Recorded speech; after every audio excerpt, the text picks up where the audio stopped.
guys, it's Maggie, and today I'm doing my 4th reading wrap-up of the year. I just realized I haven't done a reading wrap-up in a while, so I have 11 books to talk about. Well, this is in order from basically from the end of May on, so I looked at my Goodreads and organized all the books in order, so let's get started. And my camera battery is dying, and I'm really hoping it holds up just for this video. The first book I read after my last reading wrap-up was Heir of Fire by Sarah J. Maas. I loved this book. It took me quite a while to get through it because it's huge. I mean, Queen of Shadows is bigger. I love the Throne of Glass world, and with every book I fall more in love with the series, and Sarah J. Maas just announced like a world building book, I think, for Throne of Glass and a novella for Chael, and I'm so excited because I love this series. Next, I read probably my favorite book out of all of the ones in this wrap-up, and it is The Last Star by Rick Yancey.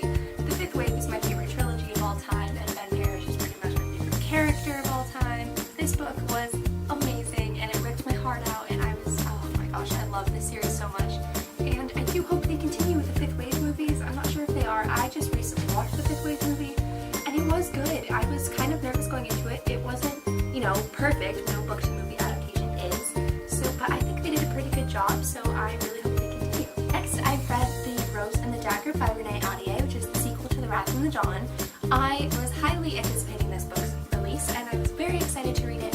However, some of the characters, I don't know, I just wasn't feeling as attached to them as I was in the first book. I do love her style of writing. Overall, I did really enjoy this book, but I do think The Wrath and the Dawn is probably my favorite of the two. Next, I took a break from some fantasy and dystopian reads and read a contemporary novel. I read Yours Truly by Annabelle Pitcher. This book was really interesting. It is about a girl named Zoe who is writing to an inmate on death row, talking about this big secret that she has where she accidentally was involved in a murder, basically.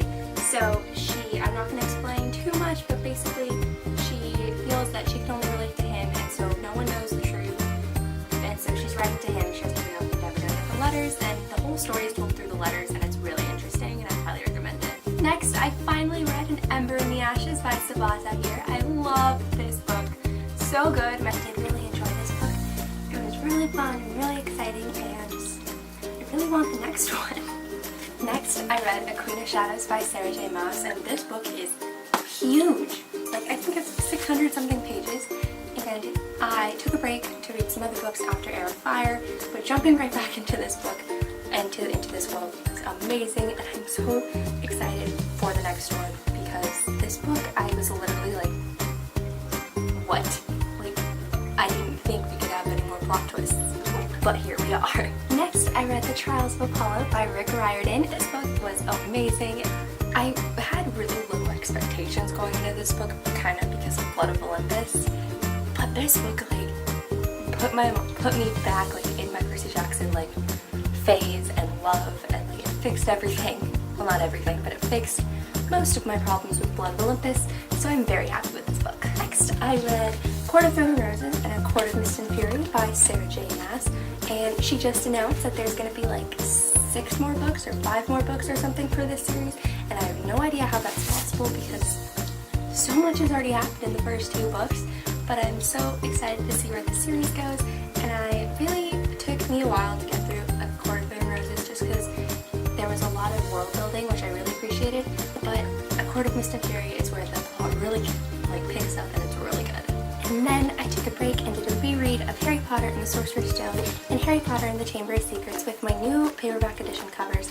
I was posting on my Bookstagram on how I wanted to reread the entire series over the month of July, but there's a lot of other books that I have to read, so I kind of stopped after the second one, but I'm still going to be planning on marathoning all the movies. The last book I read for this wrap-up is Six of Crows by Leigh Bardugo. Oh my gosh, this book. I love this world, and so reading another story in the same world was so exciting. I love all the characters, and this book was literally amazing, and I'm so excited for book 2.